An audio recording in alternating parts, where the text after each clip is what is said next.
right, good morning. The Secretary General makes some remarks, and then we'll take a couple of questions. Let me begin by addressing some breaking news.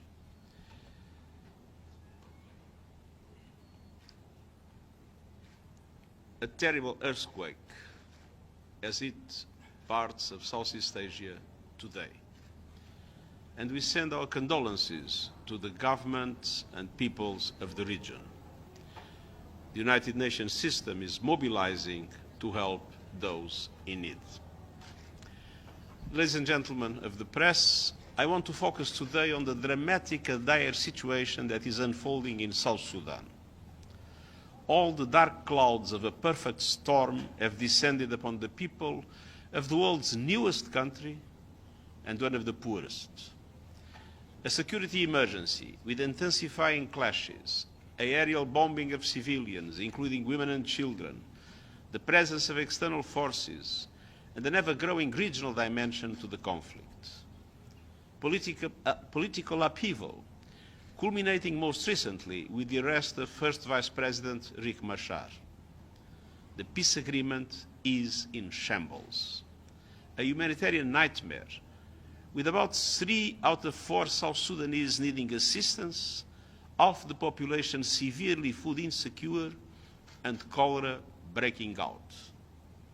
A displacement crisis, with more than 1 million people crossing the border from Sudan since fighting began there.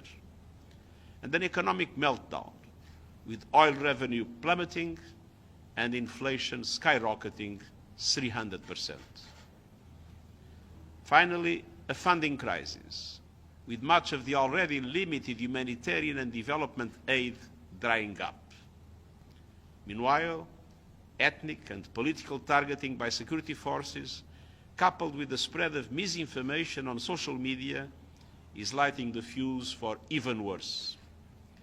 Let's not mince words. What we are seeing is darkly reminiscent of the 2013 and 2016 civil wars, which killed 400,000 people.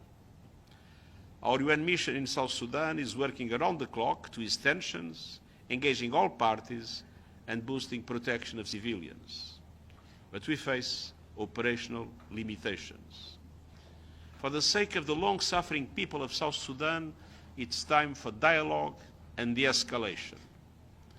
The Horn of Africa is already in turmoil and cannot afford another conflict, nor can the people of South Sudan. To the leaders of that country, I say, end the politics of confrontation. Release detained military and civilian officials now. Fully restore the government of national unity and vigorously implement the promises you made through your commitments to the peace agreement, which is the only legal framework to peaceful, free and fair elections in December 2026. I also urge the regional and international community as guarantors of the peace agreement to speak with one voice in support of the peace process and against any attempts to undermine it. We fully support the AU initiative to deploy the panel of the wise, as well as the efforts of Special Envoy of President Ruto of Kenya.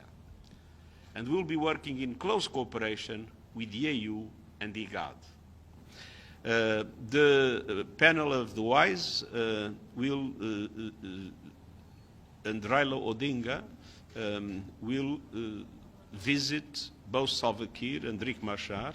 We are in very close contact with the African Union and with the IGAD in order to make sure that those visits produce the effect we want. And the effect we want is the reestablishment of the peace agreement and the creation of conditions for peace in South Sudan.